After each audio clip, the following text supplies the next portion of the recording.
Have you ever wondered the price of kindness? In my family, mine costs exactly $0. They scheduled me like an unpaid servant for the holidays, assuming I had no life. Instead of crying, I did something ruthless. I let them believe their perfect plan would work until the very last minute. If relatives ever exploited your time, stick around. My secret flight ruined a lavish party and exposed a dirty secret. Pour some wine. This is fun. Hello to all the wonderful listeners of Maya Revenge Stories, and thank you so much for your continuous support. Unfortunately, YouTube has completely disabled our monetization features, leaving us without the necessary budget to operate, which means we will be forced to stop uploading new videos here in the near future and will transition fully to Patreon. If you find today's story entertaining, please consider supporting us by joining the Maya Revenge Stories Patreon, where you can listen to exclusive, true stories that are even better, significantly longer, and far more detailed. We feature multiple emotional voice actors for intense scenarios that we simply cannot make public on YouTube, and you can easily join by scanning the QR code on your screen or clicking the Patreon link in the video description or pinned comment. Now, let us dive right into today's drama. My name is Miranda Riley, and this is my story. I am 31 years old, working as a strategic specialist at Vanguard Lumina PR, one of the most cutthroat public relations firms in the city. My days consist of managing high-stakes crisis campaigns for actual high-net-worth clients, ensuring their public images remain absolutely pristine. You would think having a demanding, high-paying corporate career would earn me some respect at the dinner table, but in my family, my impressive job title translates to something entirely different: the single, childless daughter with infinite free time. My father, Arthur, and my mother, Helen, have spent their entire adult lives perfecting the exhausting illusion of generational wealth. They live in a massive suburban house they can barely afford to maintain, constantly stressing over appearances. Then there is my older brother, Julian, and his wife, Chloe. Chloe is what you might generously call an aspiring social media influencer. Her entire existence revolves around curated aesthetic posts, styling her children in expensive beige clothing, and pretending her life is a seamless tapestry of luxury. Together, they have 4 incredibly loud, undisciplined kids. Julian works in mid-level finance, a job that barely funds Chloe's relentless need to keep up appearances. They are all desperately obsessed with projecting an image of upper-middle-class perfection, heavily relying on maxed-out credit cards to sustain it. It was early December, the kind of freezing Tuesday evening where all you really want is a taste of home. I was feeling nostalgic and wanted to bake my late grandmother's famous gingerbread. We kept all the old digitized family documents on a shared cloud drive. I logged in, navigating through endless folders of heavily edited vacation photos, when my cursor slipped. Instead of opening the recipe folder, I accidentally clicked on a hidden, password-free subfolder labeled Xmas Logistics 2026. Curiosity got the better of me. I opened it. What I found was a spreadsheet. It was not just any spreadsheet. It was a masterclass in audacity, color-coded and meticulously detailed down to the exact minute. The first tab was dedicated to something called the Snowfall Gala. Working in PR, I knew exactly what that was. It is a highly exclusive, super VIP charity gala, hosted on Christmas Eve, effectively a winter playground for the genuinely rich and famous. Tickets cost thousands of dollars. Money my parents and my brother absolutely did not have lying around in their checking accounts. Yet, there were their names, proudly listed under Confirmed Attendees. I clicked on the second tab, titled Childcare Schedule. To attend a high society event like that, you need a premium, holiday rate VIP nanny to watch 4 chaotic children for several days. That would easily cost thousands of dollars for the holiday weekend. But my family had found a brilliant, cost-effective loophole: me. I stared at the glowing screen, my blood turning to ice. My name, Miranda, was casually typed into every single time slot, from the 23rd of December to the 26th of December. They had me scheduled for morning feedings at 6 o'clock, nap time enforcement at 1 o'clock in the afternoon, and endless blocks of forced playtime. But it did not stop at basic babysitting.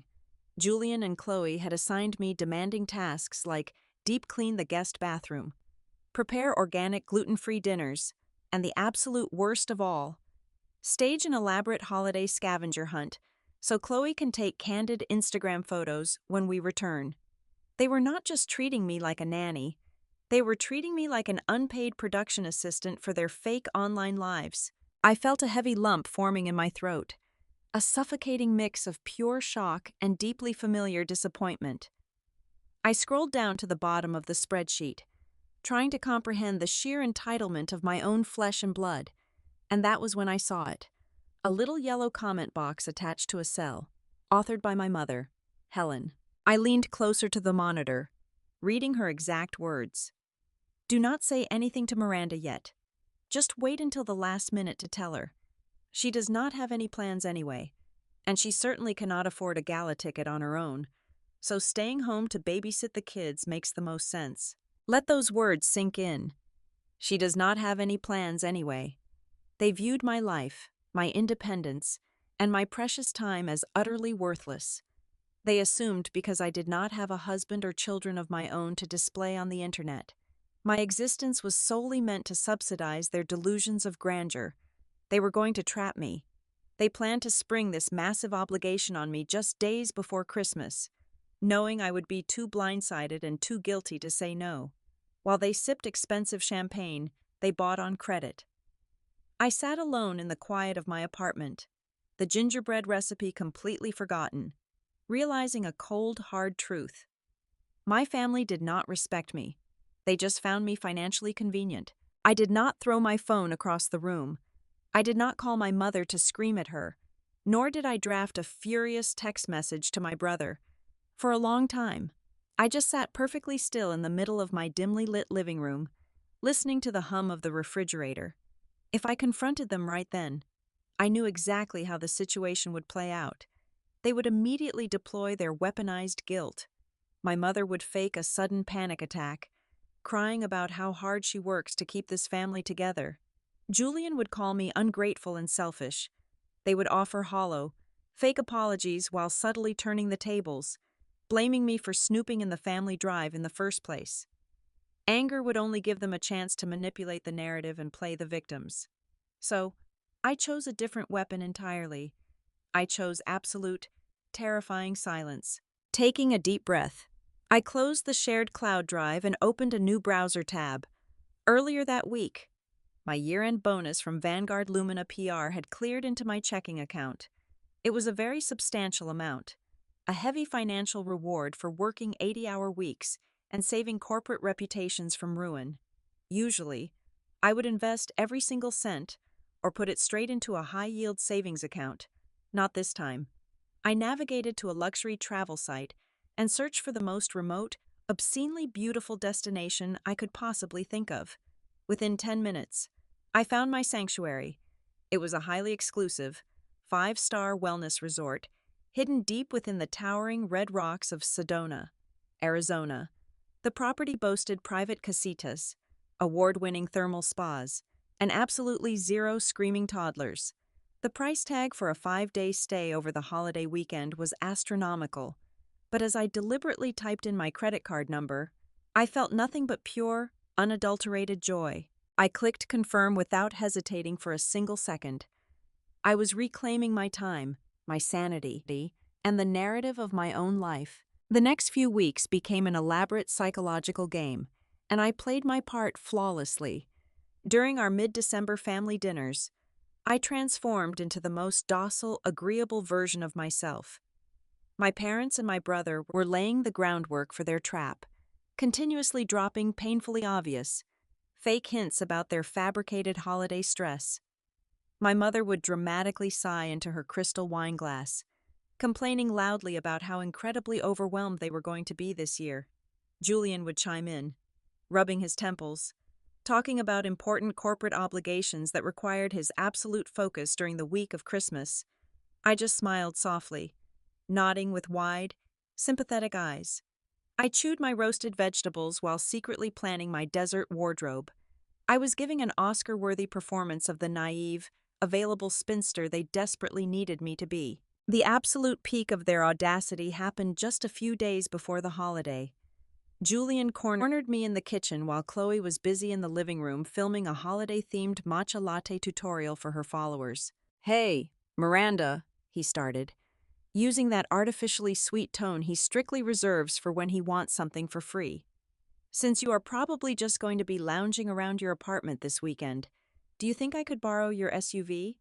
Chloe's car is acting up, and we might need the extra space to transport the kids." He absolutely did not need the extra space for his children. He needed a reliable vehicle so Chloe could take her own luxury sedan to the valet at the gala without looking cheap. "Of course, Julian," I replied smoothly, reaching straight into my purse. I handed him my spare keyring right then and there. "Whatever makes things easier for you guys." I watched his face light up with smug satisfaction, completely unaware that by the time he realized I was gone, that exact vehicle would be sitting securely locked in the long-term parking lot at the airport. In the quiet shadows of my apartment, I meticulously packed my luggage. There would be no ugly Christmas sweaters or stained sweatpants this year. I bought the most stylish winter resort wear I could find: thick cashmere wraps, sleek leather boots, and designer sunglasses. I set up my automated out-of-office email for work, ensuring my professional life was tightly locked down. Then, the trap finally sprang. It was the night of the 22nd of December. I was already in my pajamas, double-checking my digital boarding pass, when my phone vibrated loudly on the nightstand. It was a text message from my mother. "Morning, sweetie. We need you to come over to Julian's house at 7 o'clock tomorrow morning. Your father, your brother, Chloe, and I have some unexpected errands that will take all day. Thank you so much for helping out." There was no apology for the short notice, no asking for my permission, just a direct, entitled order, exactly as they had planned in that pathetic spreadsheet. I stared at the bright screen, a cold, victorious smile stretching across my face. I did not type a single word in response. I simply tapped the message and reacted with a single, bright red heart emoji. At precisely 5 o'clock in the morning on the 23rd of December, I locked the door to my apartment, leaving it completely pitch black. The city was still enveloped in a heavy, freezing winter fog as I stepped into the back of my waiting Uber. The driver was quiet. The heater was blasting, and watching the empty streets roll by, my heart began to hammer against my ribs. It was a strange, intoxicating mix of adrenaline and raw panic. For over 3 decades, I had been the reliable one, the daughter who always folded, the sister who always compromised. Running away was completely out of character. Yet, as the car merged onto the highway toward the airport, every mile we covered felt like a heavy chain snapping. I arrived at the terminal well before the holiday rush hour truly began. After gliding through the expedited security line, thanks to my business travel perks, I found myself standing in the middle of the glowing, high-ceilinged concourse. I walked straight to an artisanal cafe and ordered an excessively expensive vanilla latte, paying with cash, just to feel the luxury of it. Holding the warm cup in my hands, I stood before the giant digital departure board. There it was, glowing in bright amber letters: Sedona, Arizona, on time. A sudden, sharp pang of ingrained guilt flared up in my chest. A small, conditioned voice in my head whispered that I was abandoning my nephews and nieces, that I was ruining my parents' meticulously crafted holiday. But that fleeting guilt was instantly and utterly annihilated by a tidal wave of radiant, brilliant freedom. The realization washed over me that their emergency was entirely manufactured by their own greed and entitlement. I took a deep sip of my overpriced coffee. The air tasted like absolute liberation. I found a quiet, comfortable leather chair near the expansive glass windows overlooking the tarmac. I watched the ground crew de-icing the plane wings, feeling completely untethered from the world. I knew exactly what time the explosion would happen. I just had to wait for it. At exactly 7:15, the digital onslaught began. My phone, resting on the small metal table next to my latte, vibrated so violently it nearly slid off the edge. The screen lit up with Chloe's name. I watched it ring until it went to voicemail. 10 seconds later, it rang again and again. Chloe called 5 consecutive times in the span of 2 minutes. The frantic energy radiating from the small glass screen was almost palpable. Then came Julian's name, blinking aggressively. After he failed to reach me, my father tried, then, predictably, my mother. I did not answer a single one of them. Instead, I opened our family group chat, which was rapidly turning into a digital war zone. The messages were pouring in at lightning speed. "Miranda, where on earth are you?" Julian demanded. "The kids have been crying for 20 minutes. We need to leave for the luxury spa prep for the gala right now." Chloe typed in all capital letters, clearly losing her carefully curated influencer composure. "This is completely unacceptable behavior. Get to Julian's house immediately. We are running severely behind schedule," my mother texted, followed by multiple angry exclamation marks. I read every single frantic demand while watching the sunrise paint the winter sky in beautiful shades of pale pink and gold. The sheer contrast between their chaotic, self-inflicted meltdown and my ultimate Zen state was deeply, profoundly satisfying. They were drowning in the reality of their own deception, panicking because their free, reliable labor had suddenly vanished into thin air. Final boarding call for all passengers on the flight to Sedona. The gate agent's voice echoed through the overhead speakers. I stood up, smoothed out my heavy cashmere coat, and picked up my carry-on bag. Just as I was about to step into the boarding line, my phone started vibrating one last time. It was my mother, this time. I swiped the green button and raised the phone to my ear. "Where the hell are you?" my mother shrieked, her voice shrill and entirely devoid of any holiday cheer. The background noise on her end was absolute bedlam. I could hear one of my nephews screaming at the top of his lungs, and Julian angrily slamming cabinet doors. I paused for a second, letting the ambient noise of the busy airport terminal filter through the microphone so she could hear exactly where I was. "I am standing at gate 12, I replied, my voice completely smooth and devoid of any emotion. "My flight to Sedona is about to take off." There was a split second of dead, stunning silence on the other end of the line, the kind of silence that happens right before a massive explosion. "What are you talking about? You do not have a vacation booked," she gasped, her brain clearly struggling to process the sudden collapse of her flawless schedule. "You are right. I am not on the ticket for the gala," I said calmly, stepping forward to hand my digital pass to the attendant. "But I am also not on the family payroll. Good luck with the kids. Merry Christmas." I pulled the phone away from my ear right as she started to scream my name. I ended the call. With a swift, practiced motion, I took a clear, high-resolution photo of my physical boarding pass, making sure the destination and my name were perfectly visible. I sent the image directly into the chaotic family group chat, before a single person could type a reply. I switched the phone to airplane mode. The screen went black, cutting off their panic completely. I walked down the jet bridge, a genuine smile finally reaching my eyes, ready to disappear into the desert. The moment the wheels of the aircraft touched the tarmac in Arizona, the cabin filled with the soft chime of passengers turning their devices back on. I disabled airplane mode, and for a solid 30 seconds, my smartphone completely froze. It could not process the sheer volume of digital panic flooding into its memory. When the screen finally stabilized, the notification banner proudly displayed over 150 missed calls and unread messages. It was a beautiful disaster. Instead of opening the family group chat first, I went straight to a private message thread from my Aunt Beatrice. She is my father's older sister, a woman who has famously despised my mother's pretentious behavior for over 3 decades. Aunt Beatrice had essentially appointed herself as the official war correspondent for the morning's meltdown, gleefully providing me with a play-by-play of the absolute chaos unfolding back home. According to her highly detailed texts, the moment I sent that picture of my boarding pass, the carefully constructed facade of my family completely shattered. Julian and Chloe entirely missed their exclusive couple's hot stone massage, a preliminary spa appointment they deemed absolutely vital for their gala preparation, because they were trapped in their own living room with 4 highly energetic, screaming children They could not leave the house. My mother, completely incapable of handling actual stress that she could not manipulate, dramatically claimed she was experiencing a severe blood pressure spike.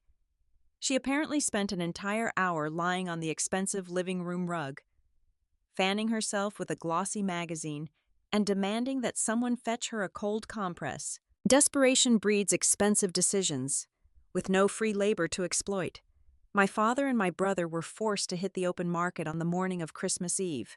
After calling dozens of agencies and getting laughed at, they finally reached Elite Guardian Nannies.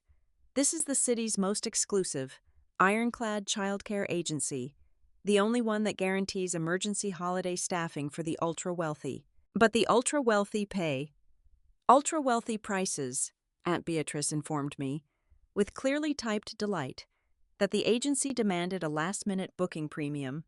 They charged 5 times their standard hourly rate. On top of that astronomical figure, they tacked on something called a mandatory holiday risk fee. In order to get a single nanny to walk through their front door, Julian and my father had to swallow their pride, pull out their heavily burdened credit cards, and pay nearly $4,000 up front. It was a devastating financial blow, effectively wiping out the budget they had allocated for the rest of their fake luxurious holiday.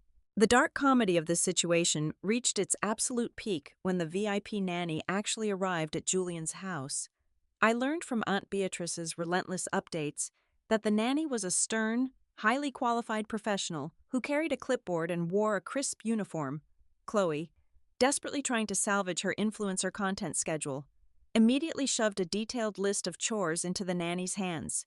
She demanded that the woman prepare organic, gluten-free meals for the adults, scrub the guest bathrooms, and immediately begin setting up the elaborate, aesthetically pleasing outdoor scavenger hunt so Chloe could film it for her online followers.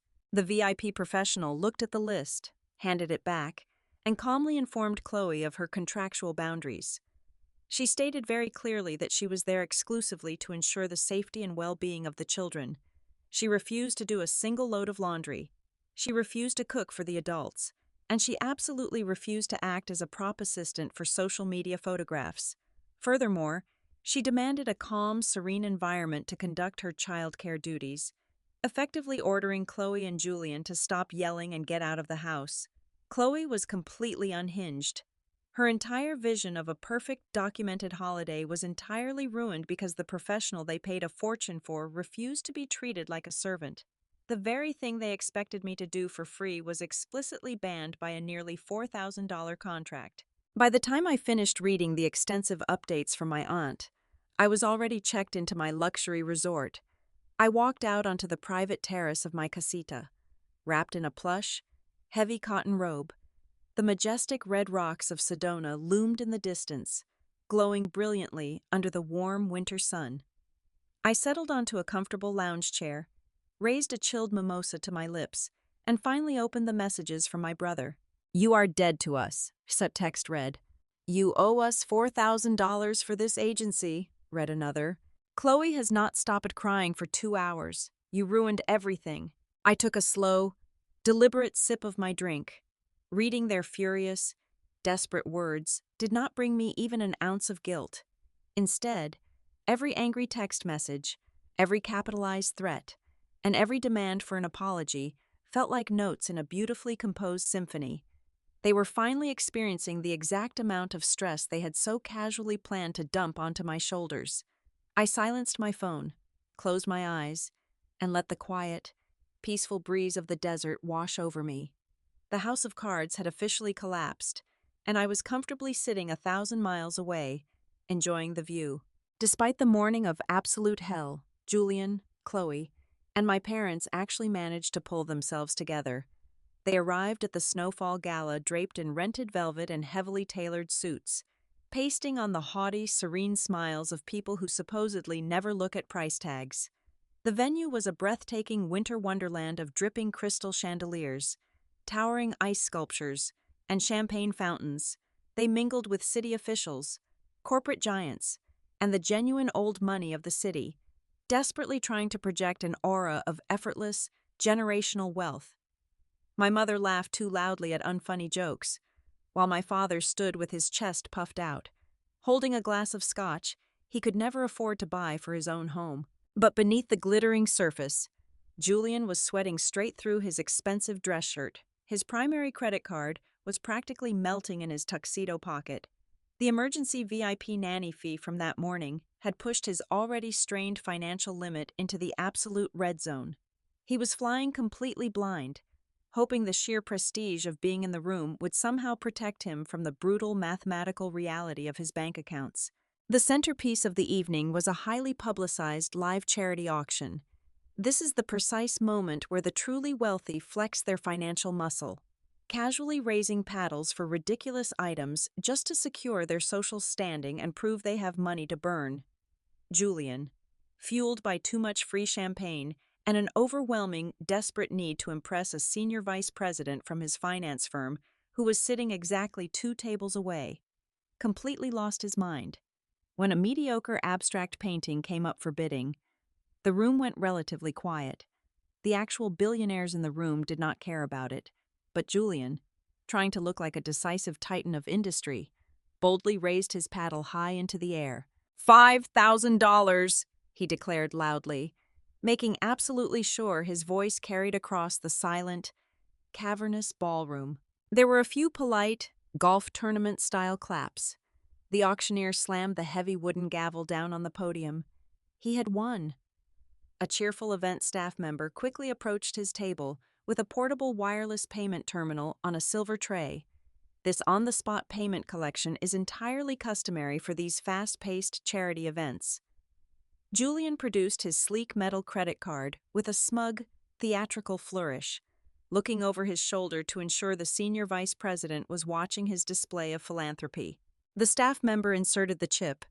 The machine processed the transaction. It let out a sharp, negative beep. A bright red light flashed angrily on the small digital screen. The staff member maintained a polite, customer service smile, pulled the card out, wiped the chip on his jacket sleeve, and tried again. Another harsh beep echoed at the table. The screen brightly displayed the word, "Declined."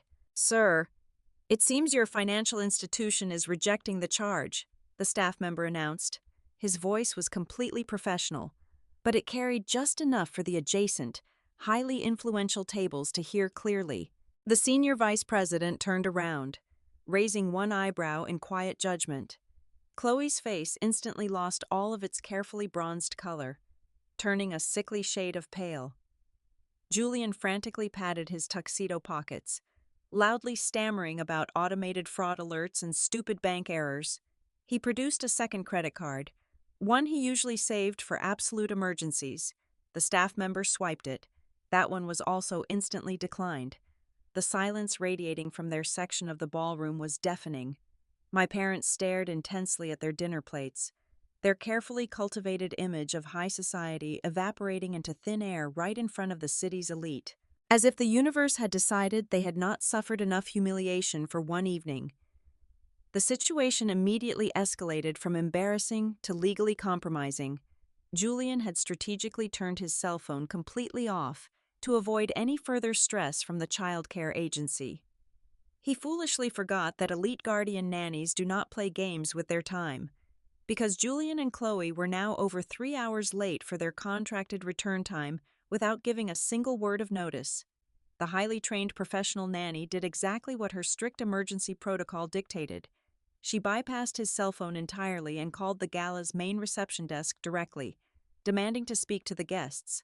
A stern event manager marched right up to their table, just as Julian was aggressively whispering at the payment clerk to try the card one more time. "Mr. Riley," the manager said in a loud, commanding tone, drawing even more wealthy stares to their disastrous table. "We have a highly agitated child care professional on the main line. She is threatening to contact the local police for child abandonment if you do not return to your residence immediately." Complete panic finally shattered their fake, aristocratic composure. Chloe burst into genuine, ugly tears, her expensive mascara running down her cheeks, ruining any chance of post-event aesthetic photos. Julian and my parents had to stand up and practically sprint out of the grand ballroom. They endured the longest walk of shame in the history of the Snowfall Gala, their expensive evening wear completely disheveled. abandoning their unpaid $5,000 auction prize, while hundreds of important people watched them flee. But the absolute masterpiece of the night did not happen in that ballroom. It happened in the digital world. Aunt Beatrice, the relentless family spy, had an old college friend attending that exact same gala. This friend had witnessed the entire credit card fiasco and the police threat from just one table over, and she immediately sent a lengthy, brutally detailed text message to my aunt. Aunt Beatrice wasted zero time. She took a screenshot of her friend's message, which vividly described Julian getting his card declined and the public humiliation over the abandoned children. She dropped that single screenshot directly into the massive extended family group chat, a digital space containing over 50 cousins, aunts, uncles, and grandparents. She attached a single, devastating caption to the image. "So you tried to force Miranda to act as your unpaid maid just so you could fund your fake flexing at a party. And now look at you, broke, embarrassed, and getting the police called. Brilliant strategy." In one swift, digital motion, the grand illusion my parents had spent decades building was utterly destroyed. Every single relative now knew the absolute truth. They were not a wealthy, harmonious family of high status.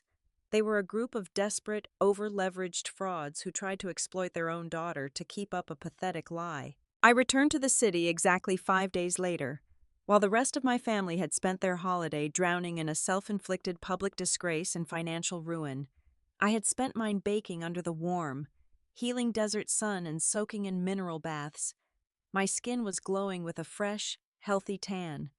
My muscles were completely relaxed, and my mind was sharper than it had been in years. I unlocked the door to my apartment, expecting a quiet, peaceful evening to unpack my bags and order some takeout. Instead, I walked directly into an ambush. My parents, Julian, and Chloe were sitting rigidly in my living room in complete silence. They had apparently convinced my building superintendent to let them inside under the guise of an extreme family emergency. The sheer fury radiating from the four of them was palpable, turning the air in the room thick and heavy. Chloe looked absolutely haggard, her usual polished, camera-ready aesthetic entirely replaced by dark circles and messy, unwashed hair. Julian was pacing back and forth across my hardwood floor like a caged, desperate animal. "How dare you even show your face?" my father growled, standing up the very second I walked through the door. "You deliberately humiliated us. You destroyed this family's reputation in front of the entire city and our entire extended family with that ridiculous stunt. We demand a full apology right this second, and you are going to pay Julian back for that nanny agency." I did not flinch. I did not raise my voice. The old Miranda, the one they were so used to bullying, would have immediately started crying, apologizing profusely for trying to set a basic boundary. The new Miranda simply smiled, walked confidently over to the kitchen island, and unzipped her designer leather tote bag. I reached inside, pulled out a thick, meticulously organized manila folder, and dropped it onto the marble counter with a heavy, satisfying thud. "What is this nonsense?" Julian snapped, eyeing the plain folder as if it were an explosive device. "That," I said smoothly, resting my hands on the cool marble, "is a printed, physical copy of the Christmas Logistics 2026 spreadsheet you so carefully hid on the shared drive. But more importantly, it includes a second document I drafted during my flight home." I opened the folder, extracted a crisp, bright white sheet of paper, and slid it directly across the counter toward them. It was a formal, heavily itemized invoice. "Over the past 3 years," I continued, keeping my voice perfectly level and devoid of any emotion, "I have calculated every single hour I spent acting as your unpaid nanny, your personal chef, and your event coordinator, based on the standard market rate for those specific services in this city. You owe me roughly $15,000 in back pay. Since you all clearly value premium, professional childcare, I suggest you start setting up a payment plan immediately." My mother gasped, clutching the collar of her blouse in a dramatic, theatrical display of fake shock. "You are completely out of your mind. You are a selfish, bitter girl with absolutely no future." "Family helps family," my father roared, his face turning a dangerous, volatile shade of red. I let his insult hang in the quiet air of my apartment for a long, heavy moment. Then, I reached into the front pocket of my tote bag and pulled out a sleek, heavy, black metal business card. I placed it gently and deliberately right on top of the invoice. Julian leaned in to read the embossed silver lettering, and the remaining color instantly drained from his face. "Do you recognize that name, Julian?" I asked softly, tilting my head. "You really should. He is the chief executive officer of the primary corporate sponsor for the Snowfall Gala, the man who funded the very room you were kicked out of. It just so happens he and his wife were also vacationing at my exclusive resort in Sedona." I paused, savoring the absolute, suffocating silence descending upon the room. We spent 3 days chatting by the thermal pools. He was incredibly impressed with my insights on corporate crisis management. By the time I checked out of the resort, I had secured a massive multi-million-dollar public relations contract for Vanguard. Lumina PR. My firm was so incredibly thrilled with my initiative, they officially promoted me to strategic director this very morning. I leaned forward, looking directly into my brother's terrified, defeated eyes, delivering the final, fatal blow to their grand illusions. "While you were using money you extorted from me to buy fake prestige and getting your credit cards publicly declined, I was drinking green tea with the man who paid for that entire party. Next time you need a babysitter, call an agency." There was absolutely nothing left for them to say. The undeniable, brutal truth of their pathetic behavior and my monumental success laid bare on the kitchen counter, stripped them of every single defense mechanism they possessed. They were completely speechless, thoroughly humiliated, and utterly defeated. I walked over to my front door and pulled it wide open. "You know the way out," I said quietly. One by one, they grabbed their heavy winter coats and walked out of my apartment, keeping their eyes glued firmly to the floor. They did not utter a single word of protest. From that day forward, the dynamic of our family was permanently fractured, but in the absolute best way possible. No one ever dared to dictate my schedule again. No one ever assumed my time was theirs to use for free. I finally had a life and a Christmas that entirely belonged to me. Forever. Thank you so much to everyone for tuning in and listening to my story until the very end. I would love to know, where in the world are you listening from today? If you found today's story entertaining, please remember that our channel will be forced to stop uploading new videos here in the near future because YouTube has completely disabled our monetization features, and we are transitioning our entire operation over to Patreon. Please help us out by joining the Maya Revenge Stories Patreon so you can listen to our absolute best, exclusive, and incredibly long true stories that we simply cannot make public on YouTube. You can easily scan the QR code for our Patreon channel right on your screen, or use the Patreon link provided in the description box or the pinned comment below.